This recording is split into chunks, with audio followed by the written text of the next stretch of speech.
آج ہم بات کریں گے پاکستان کے فیوچر کی کہ 2050 میں پاکستان کس طرح کا ہوگا، پاکستان کی پاپولیشن کیا ہوگی، پاکستان ٹیکنالوجی میں دنیا کو کیا دے رہا ہوگا اور پاکستان کس لیول پر اپنے انٹرنیشنل ریلیشنز قائم کرے گا، یعنی کہ آنے والے وقت میں پاکستان کا فیوچر کیا ہوگا۔ تو چلیے ویڈیو سٹارٹ کرتے ہیں۔ حالانکہ فیوچر کی بات کرنا آسان تو نہیں ہے، لیکن فیوچر پریڈکٹ کیا جا سکتا ہے۔ سب سے پہلے بات کر لیتے ہیں پاکستان کی پاپولیشن۔ 2020 میں پاکستان کی پاپولیشن تقریباً 221 ملین یعنی کہ 22 کروڑ، جبکہ 2030 تک یہ آبادی بڑھ کر 26 کروڑ تک ہو جائے گی، لیکن 2050 میں جا کر پاکستان کی آبادی تقریباً 31 کروڑ ہوگی، جو کہ پاکستان کو دنیا کا چوتھا بڑا آبادی والا ملک بنا دے گی۔ اب یہ کس طرح پریڈکٹ کیا جا رہا ہے کہ 2020 میں کیا تھی، 2030 میں کیا ہوگی اور اسی طرح 2050۔ ابھی اس وقت پاکستان کی تقریباً 82 ملین آبادی شہروں میں رہتی ہے، لیکن 2050 میں پاکستان کی 50% آبادی شہروں میں رہے گی اور 50% آبادی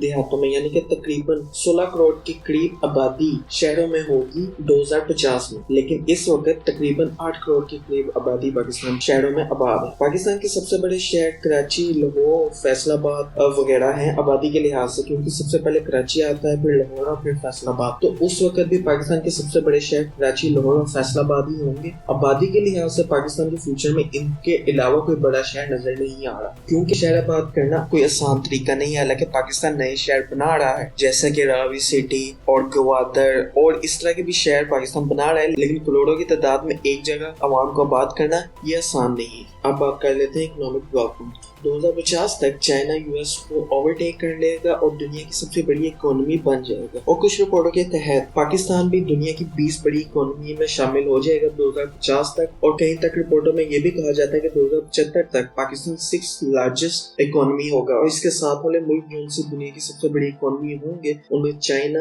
India, U S, Indonesia, Nigeria, Egypt وغیرہ شامل ہوں گے۔ اب یہ پریڈکشن کیوں کی جا رہی ہے؟ کیونکہ پاکستان کی آبادی کی وجہ سے پاکستان کی آبادی جس طرح بڑھتی جا رہی ہے، پاکستان کی اکانومی بھی بڑھتی جائے گی۔ 2017 میں پاکستان کی اکانومی تقریباً $284 بلین تھی، جو کہ دنیا کی 28 بڑی اکانومی مانی جاتی ہے، لیکن 2050 میں تقریباً پاکستان کی اکانومی تقریباً $3 ٹریلین کے قریب ہوگی۔ اب پاکستان کی اکانومی کو اتنے بڑے نمبرز پیش کرنے کی ایک وجہ اس کی آبادی بھی ہے، اور خالی اس کی آبادی نہیں، اس کے نوجوان، کیونکہ پاکستان کی سب سے بڑی آبادی اس کی نوجوان ہے، کیونکہ پاکستان کی تقریباً 60% آبادی نوجوان ہے جن کی عمر 20 سے 25 سال ہے۔ تو یہی وجہ ہے کیونکہ پاکستان کے پاس جو سی فورس ہے، لیبر فورس ہے، وہ جوانوں کی، اور بہت سے کنٹریز تو کوشش کرتے ہیں کہ ہماری لیبر فورس ینگ ہو، اور اس وقت بھی ہمیں دیکھنے کو مل رہا ہے کہ جاپان اور ساؤتھ کوریا جیسے ملک اپنے لیبر فورس کی وجہ سے کافی مشکلات درپیش کر رہے ہیں۔ اب بات کر لیتے ہیں پولیٹیکل سٹیبلٹی کی۔ اب اس نمبرز پر پہنچنے کے لیے پاکستان کی سب سے بڑی چیز ہے پولیٹیکل سٹیبلٹی۔ اگر پاکستان میں پولیٹیکل سٹیبلٹی نہیں ہوگی تو پاکستان ترقی نہیں کر سکے گا اور 2050 کے نمبرز کو اچیو نہیں کر سکے گا، کیونکہ جو ان سے آنے والی حکومت ہے بے شک وہ ناکام ہو یا پھر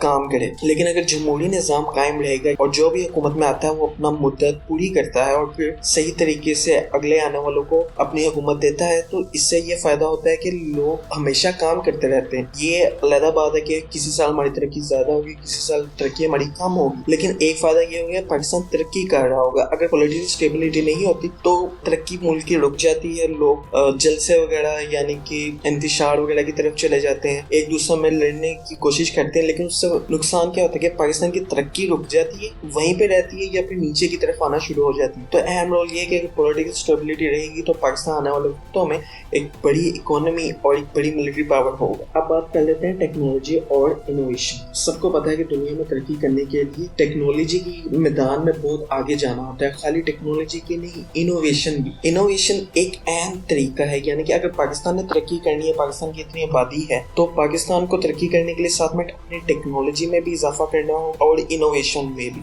یعنی کہ ابھی پاکستان زیادہ سے زیادہ ٹیکنالوجی یا پھر باہر والے ملکوں سے بلواتا ہے یا باہر سے انجینئرز بلواتا ہے، تو پاکستان کو چاہیے کہ یہیں پہ انجینئرز بنائے، یہیں پہ ٹیکنالوجی، یہیں پہ مشینیں، یہیں پہ موبائلز، یہیں پہ لیپ ٹاپ، یہاں سب کچھ پاکستان میں بننا چاہیے، تبھی پاکستان ترقی کرے گا۔ اس کے علاوہ انوویشن بھی کرتے رہیں، کیونکہ فیس بک وغیرہ جیسے بھی بڑے برانڈز ہیں جو ان سی